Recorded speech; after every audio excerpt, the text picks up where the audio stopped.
கர்த்தருடைய பரிசுத்த நாமத்திற்கு மகிமை உண்டாவதாக. இந்த வார்த்தை கேட்கிற உங்கள் யாவரையும் கர்த்தராகிய இயேசுவின் நாமத்தினாலே அடியேன் வாழ்த்துகிறேன். தேவ பிள்ளைகளே, நாம் தொடர்ந்து ஆதியாகம நாட்களிலிருந்து ஒவ்வொரு நபர்களாக தியானித்து கொண்டு வருகிறோம். கடந்த பதிவிலே நிம்ரோத்தை குறித்து தியானித்தோம். முதல் அரசன் என்றும் வேடன் என்ற தலைப்பில் 3 காரியங்களை நாம் தியானித்தோம். இன்றைக்கு ஆபிரகாமை குறித்து நாம் பார்க்க போகிறோம். ஆதியாகமம் 11ஆம் அதிகாரம் 27 நாம் வாசிக்க போகிறோம். தேராகுடைய வம்ச வரலாறு.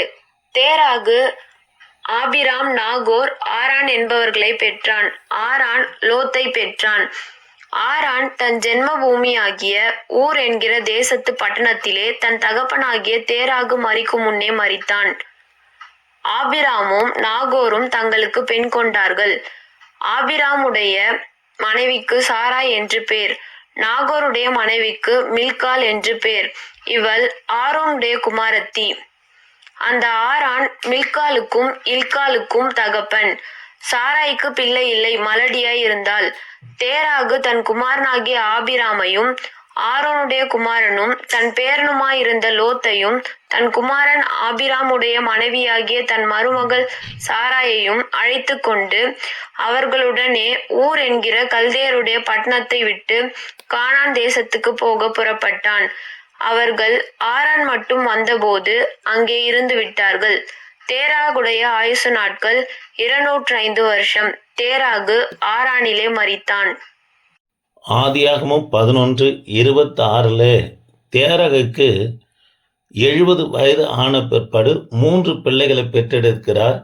அபிராம், நாகூர், ஆரான் என்பவர்களை பெற்றெடுக்க 3 குமாரர்கள் அவருக்கு பிறக்கிறாங்க. ஆதியாகமம் 27 தேராகுடைய வம்ச வரலாறு குறித்து பார்க்கிறோம். தேவ பிள்ளைகளே, நோவாவுடைய மகனாய் காணப்பட்ட சேமுடைய வம்சத்திலிருந்து தான் தேராகு வருகிறார். தேராகுக்கு அடுத்தது ஆபிரகாம், ஈசாக்கு, யாக்கோபு, யோசேப்பு, பிறகு இயேசு கிறிஸ்து சேமுடைய வம்சத்திலிருந்து தான் வருகிறார் என்று சொல்லி நாம் பார்க்கிறோம். தேவ பிள்ளைகளே, தேராகுடைய குடும்பம் வசித்த இடம் ஆரான் என்கின்ற ஜென்ம பூமியிலே ஊர் என்கின்ற கல்தேயர் பட்டணத்திலே வசித்து வந்தார். தேராகுடைய பின்னணி, ஐப்ராத் நதிக்கு பல கிளநதிகள் இருந்தது. அதில் ஒரு கிளநதியின் ஓரத்தில் தான் தேராகு குடும்பம் குடியிருந்தாங்க. அந்த நதியில் குளித்து விட்டு தன்னுடைய கூடாரத்துக்கு வந்து விக்கிரங்களை வணங்கி தன் பிள்ளைகளுக்கு குறி சொல்லுகிற காரியத்தை யார் செய்தார் என்று சொன்னால் தேராகு செய்தார். தேராகுடைய பிழைப்பு, அது தொழில் என்னவாய் காணப்பட்டது என்று சொன்னால் சிலைகளை செய்து, விக்கிரக சிலைகளை செய்து வியாபாரம் செய்வார். இது ஒரே இடத்துல அல்ல, பல பட்டணங்கள் கிராமங்கள் தோறும் நாடோடிகளை போல சுற்றி திரிந்து இந்த சிலைகளை செய்து வழிபாடு பண்ணுகிறது மாத்திரம் இல்லாமல் விற்பனையும் செய்து கொண்டிருந்தார் தேராகு. ஆரான் லோத்துவை பெற்ற பிறகு தன் தகப்பன் தேராகு மரிக்கும் முன்னே ஆரான் மரித்து விட்டார். ஆகவே லோத்து ஆபிரகாமால பராமரிக்கப்படுகிறத பார்க்கிறோம். ஆகவேதான் ஆதியாகமம் 12ஆம் அதிகாரத்தில் கர்த்தர் ஆபிரகாமை அழைக்கும் போது கூட யாரை கூட்டி கொண்டு போகிறார் என்று சொன்னால் லோத்துவை ஆபிரகாம் கூட்டி கொண்டு போகிறதே நாம் அந்த பகுதியில் வாசிக்கிறோம். தேவ பிள்ளைகளே, ஆபிரகாமுடைய மனைவி பெயர் சாரா, நாகூருடைய மனைவி பெயர் பில்கால். சாராய் மலடியாக இருந்தாங்க. தகப்பன் தேராகு தன்னுடைய 3 பிள்ளைகளையும் அவர்கள் மனைவிமார்களையும் எல்லாரையும் கூட்டிக் கொண்டு ஊர் என்கின்ற கல்தேயருடைய பட்டணத்தை விட்டு கானான் தேசத்துக்கு போக புறப்பட்டார். ஆனாலும் ஆரான் என்கின்ற இடத்துக்கு வந்து அங்கேயே தங்கிவிட்டார். ஆதியாகமம் 11ஆம் அதிகாரம் 32ஆம் வசனத்தில் தேராகுடைய ஆயுசு நாட்கள் 205 வருஷம் உயிரோடு இருந்து தேராகு மரித்து விட்டார். ஆரானிலே அவர் அடக்கம் செய்யப்பட்டார் என்று சொல்லி பார்க்கிறோம். தேவ பிள்ளைகளே, ஆதியாகமம் 12ஆம் அதிகாரத்திலிருந்து ஆபிரகாமுக்கு கர்த்தருடைய அழைப்பு வருகிறது. ஆதியாகமம் 1ஆம் அதிகாரம் முதற்கொண்டு 11ஆம் அதிகாரம் வரைக்கும் 4 சம்பவங்கள் நடக்கிறது. முதல் சம்பவம் கர்த்தர் உலகத்தை சிருஷ்டித்தார். இரண்டாவது மனிதனை படைத்த சம்பவம் வருகிறது.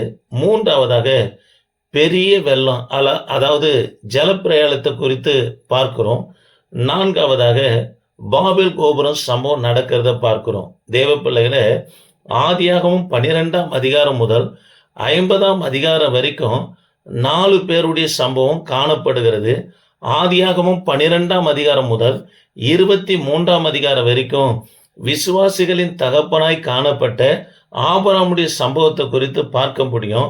ஆதியாகமம் 24 முதல் 26 வரைக்கும் ஈசாக்கை குறித்து பார்க்க முடியும். ஆதியாகமம் 27 36 வரைக்கும் யாக்கோபை குறித்து பார்க்க முடியும். ஆதியாகமம் 37ஆம் அதிகாரம் முதல் கொண்டு 50ஆம் அதிகாரம் வரைக்கும் யோசேப்புடைய பாடுகள், பிற்பாடு தன் சகோதரனால விற்கப்பட்டு 3 வருஷம் போத்திபாருடைய வீட்டில் அதாவது அடிமையாக காணப்பட்டார்.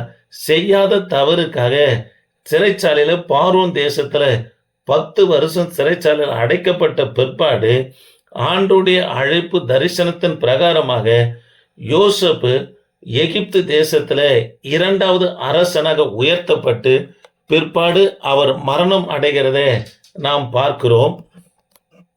ஆதியாகமும் 12ஆம் அதிகாரத்தில் ஆபிரகாமுக்கு தேவன் அழைப்பு கொடுக்கிறார். அழைப்போடு கூட கர்த்தர் வாக்கு தத்தங்களை கொடுத்து ஆபிரகாமை பார்த்து சொல்லுகிறார், நான் உனக்கு காண்பிக்கும் தேசத்துக்கு புறப்பட்டு போ என்று சொன்ன உடனே ஆபிரகாம் புறப்பட்டு போகிறார். கானானை தொடும்போது கர்த்தர் தரிசனமாகி ஆதியாகமும் 12ஆம் அதிகாரம் 7ஆம் வசனத்துல கர்த்தர் ஆபிரகாமுக்கு தரிசனமாகி உன் சந்ததிக்கு இந்த தேசத்தை கொடுப்பேன் என்றார்.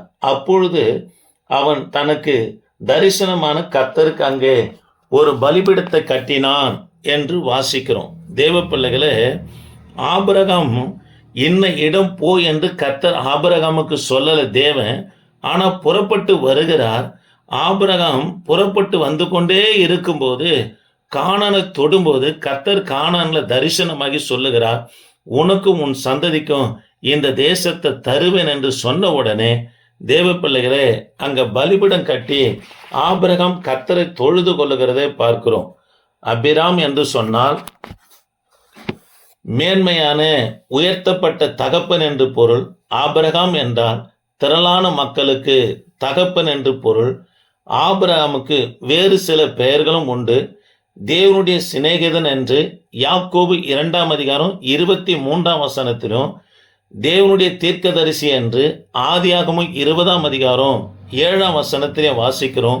தேவ பிள்ளைகளே, ஆபிரகாமை குறித்து ஒரு சிறப்பான காரியம் என்னவென்று சொன்னா, வேதாந்தத்தில் இருக்கிற 66 புத்தகத்திலையும் பழைய ஏற்பாடு 39, இந்த 66 புத்தகத்திலும் ஆபிரகாமுடைய பெயர் இடம் பெறுகிறதனவனா நம்ம பார்க்க முடியும்.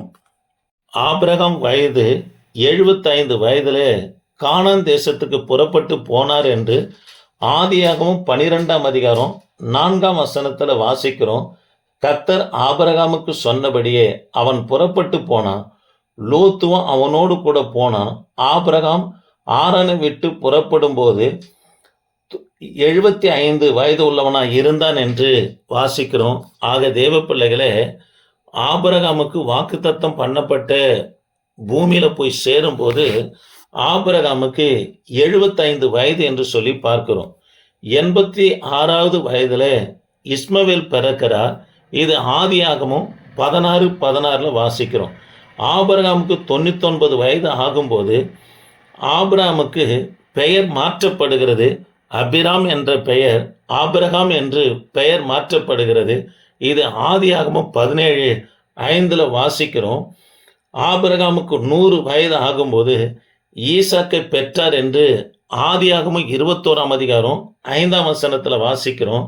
ஆபிரகாமுக்கு 117 வயது இருக்கும்போது ஈசாக்கை பலி கொடுக்க ஒப்பு கொடுத்தார் என்று ஆதியாகமும் 22ஆம் அதிகாரத்துல நாம் பார்க்கிறோம்.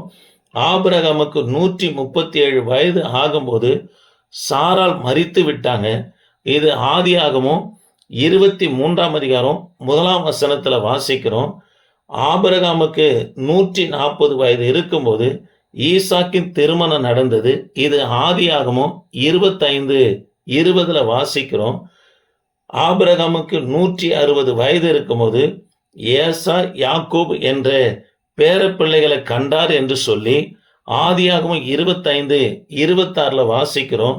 ஆபிரகாமுக்கு 175 வயது இருக்கும்போது பூரண வயது உள்ளவனாகி மரித்தான் என்று ஆதியாகமம் 25:7 வாசிக்கிறோம்.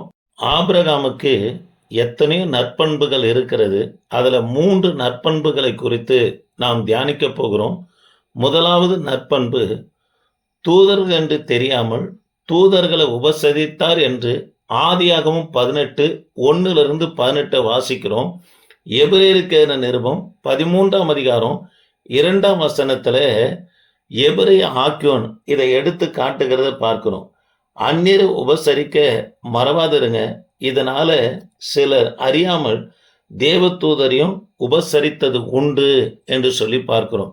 தேவ பிள்ளைகளை இன்னார வரைக்கும் கர்த்தருடைய பிள்ளைகள் அந்நியரை உபசரிப்பதும் தன்னிடத்துல நன்மை கேட்டு வருபவர்களுக்கு அதாவது உதவி செய்யும்படியா கையளிக்கிறதுக்கு ஏதுவான வசனம் எதுவாய் காணப்படுகிறது என்று சொன்னா எபிரேயருக்கு நிருபம் 13ஆம் அதிகாரம் 2ஆம் வசனம் தான். அந்நியரை உபசரிக்க மறவாதருங்க. இதனால சிலர் அறியாமல் தேவ தூதரையும் உபசரித்தது உண்டு என்று சொல்லி இந்த வசனத்துக்கு பயந்துதான் ஒருவேளை நம்ம இடத்துல உதவி எதிர்பார்க்கிறவங்க தேவ தூதரா இருக்கலாமே என்று சொல்லி பயந்து கர்த்தருடைய பிள்ளைங்க செயல்படுகிறத பார்க்கிறோம். சரி, நற்பண்பு, தூதர்கள் என்று தெரியாமல் தூதர்களை உபசரித்தார் என்று சொல்லி பார்க்கிறோம். இரண்டாவது நற்பண்பு, தான் போகும் இடமெல்லாம் தேவனுக்கென்று பலிபீடம் கட்டினார். இது ஆதியாகமும் 12ஆம் அதிகாரம் 7ஆம் வசனத்துல ஆபிரகாம் கானானை என்றான உடனே கர்த்தர் தரிசனமாகி சொல்றார், இந்த தேசத்தை உனக்கும் உன் சந்ததிக்கும் கொடுப்பேன் என்று சொன்ன உடனே அந்த இடத்துல பலிபீடத்தை கட்டினவனா கர்த்தரை தொழுது கொள்ளுகிறத பார்க்கிறோம். தேவ பிள்ளைகளே, ஆபிரகாம் போகிற இடமெல்லாம் பலிபீடம் கட்டி கர்த்தரை தொழுது கொள்ளுகிறார். தேவ பிள்ளைகளே, தொழுக ரொம்ப முக்கியங்க. இது ஆபிரகாமுக்குள்ள காணப்பட்டது. நம்முடைய சபைகளிலே எப்பெல்லாம் தொழுக காணப்படுகிறதோ தவறாம கர்த்தருடைய பிள்ளைங்க பங்கெடுத்து கொள்ளுவர்களாய் காணப்பட வேண்டும்.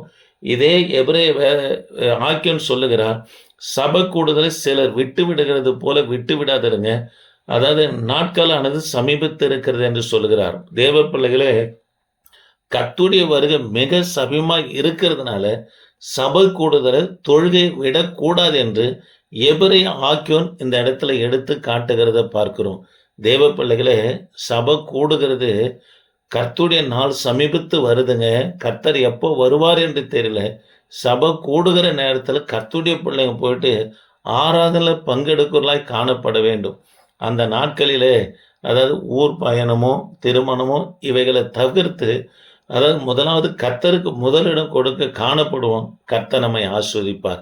மூன்றாவது தேவ பிள்ளைகளே, ஆபிரகாம் இடத்துல காணப்பட்ட நற்பண்பு, ஆசாரனுக்கு தசமாகம் கொடுத்தார் என்று ஆதியாகமும் 14ஆம் அதிகாரம் 20ஆம் வசனத்துல வாசிக்கிறோம். தேவ பிள்ளைகளே, அதாவது ஊழியக்காரனுடைய ஊதியத்தை கர்த்தர் யாருடைய கையில வைத்திருக்கிறார் என்று சொன்னா விசுவாசிகளாகிய அவருடைய தசம பாகத்துல கர்த்தர் அவன ஊதியத்தை வைத்திருக்கிறார்.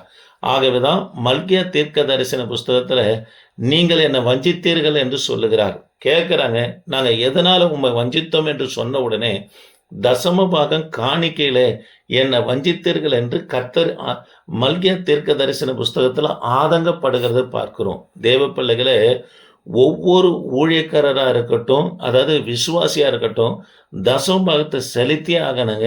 காரணம் என்னவென்று சொன்னா நம் கையின் கிரிகள்ல தேவனுடைய ராஜ்யத்தை கட்ட கர்த்தர் பிரயாசப்படுகிறார். ஆகவே தசம பாகம் கட்டாயம் கர்த்தருடைய பிள்ளைங்க என்னன்னா கொடுத்தே தீரணும். செய்யுங்க, கர்த்தர் உங்களை ஆஸ்வதிப்பார். குடும்பம் என்ற தலைப்புல ஒரு 4 காரியத்தை பார்க்க போகிறோம். குடும்பம் ஆஸ்வதிக்கப்பட நாம் என்ன செய்ய வேண்டும் என்றால், முதல் காரியம், குடும்பம் ஒன்று கூடி தேவனை துதிக்க வேண்டும். 1 கொரிந்தியர் 16:19 வாசிக்கிறோம். தேவ பிள்ளைகளே, குடும்பத்தில் குடும்ப ஜெபம் இரவில் பண்ணாமல் கர்த்தருடைய பிள்ளைங்க படுக்கைக்கு போகவே கூடாது. உதாரணம், யோசுவா 24 ஒரு தீர்மானம் எடுக்கிறார். நானும் என் வீட்டாரும் என்றால் கர்த்தரையே சேவிப்போம் என்று சொல்லுகிறார். காரணம், பிதாவாகிய ஆபிரகாம் நதிக்கு அப்புறத்தில் உள்ள விக்கிரங்களை சேவித்தார். இப்பொழுது நானும் என் வீட்டாரும் கர்த்தரையே சேவிப்போம் என்று சொல்லுகிறத பார்க்கிறோம். தேவ பிள்ளைகளே, குடும்ப ஜெபம் மிக மிக அவசியம். குடும்ப ஜெபம் இருந்தால் தான் குடும்பம் ஆஸ்வதிக்கப்படும். பிள்ளைகளும் நற்பண்பில், பரிசுத்தத்தில், ஒழுக்கத்தில், ஜெபத்தில், வேத வாசிப்பில் வளர்வதற்கு குடும்ப ஜெபம் ஒவ்வொரு குடும்பத்துக்கும் அவசியமாக இருக்கிறது. ஆகவே குடும்பம் ஆஸ்வதிக்கப்படுவதற்கு குடும்பம் ஒன்று கூடினவன்னா தேவனை துதித்து ஜெபிக்க வேண்டும். இரண்டாவது காரியம், தேவ பிள்ளைகளே, ஒருவர் சகித்து பொறுமையோடு வாழ வேண்டும். ஆதியாகமம் 50 வரைக்கும் நாம் வாசித்து பார்ப்போம்னா, இங்கே அதாவது யாருடைய குடும்பத்தை பார்க்க முடியும்னா, யாக்கோப்புடைய குடும்பத்துக்குள்ள இங்கே ஒருவர் சகித்து பொறுமையோடு வாழ வேண்டும் என்ற காரியத்தை யோசேப்பு கற்பிக்கிறத நம்ம பார்க்கிறோம். தேவ பிள்ளைகளே, உதாரணத்துக்கு 133 சங்கீதம் 1-3 வரைக்கும் வாசித்து பார்ப்போம்னா, ஒற்றுமைக்கு, அதாவது ஆசீர்வாதத்துக்கு வழியே ஒற்றுமை என்று சொல்லுகிறார்.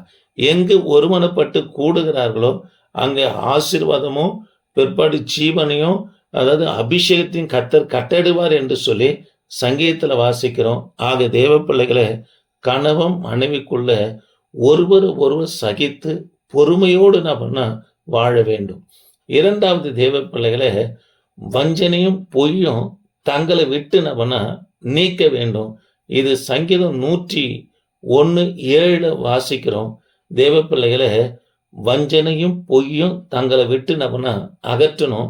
இது ஆதியாகமம் 35 வரைக்கும் யாக்கோபு இதை செய்கிறத பார்க்கிறோம். தேவ பிள்ளைகளை, பொய்யும் வஞ்சனையும், அதாவது கணவன் மனைவிக்குள்ள காணப்படுமானா அந்த இடத்துல ஒரு மனம் இருக்காதுங்க.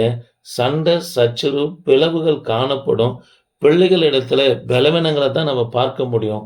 ஆக தேவ பிள்ளைகளை, வஞ்சனையும் பொய்யும் தங்களை விட்டு கணவன் மனைவி அகற்றுவர்களாய் காணப்பட வேண்டும். நான்காவதாக தேவ பிள்ளைகளை, தேவனுடைய வழியை விட்டு விலகாதபடி எச்சரிக்கையாக இருக்க வேண்டும் என்று உபாகமம் 29 வரைக்கும் வாசித்து பார்த்தா அங்கே நம்ம பார்க்க முடியும். உதாரணத்துக்கு தேவ பிள்ளைகளே, யோபு 1 வாசித்து பார்ப்போம்னா, எங்கு என் பிள்ளைகள் பாவம் செய்து இருப்பார்களோ என்று அதிகாலையில் எழுப்பி பிள்ளைகளுக்காக பலி செலுத்தி பாவ நிவாரணம் செய்து தேவனை தொழுது கொண்டு பிள்ளைகளை பரிசுத்தப்படுத்துகிறதே யோபு செய்கிறத பார்க்கிறோம். ஆக நான்காவது காரியம், தேவனுடைய பிள்ளைகளை, தேவனுடைய வழியை விட்டு குடும்பம் விலகாதபடி நாம் எச்சரிக்கையாய் காணப்பட வேண்டும்.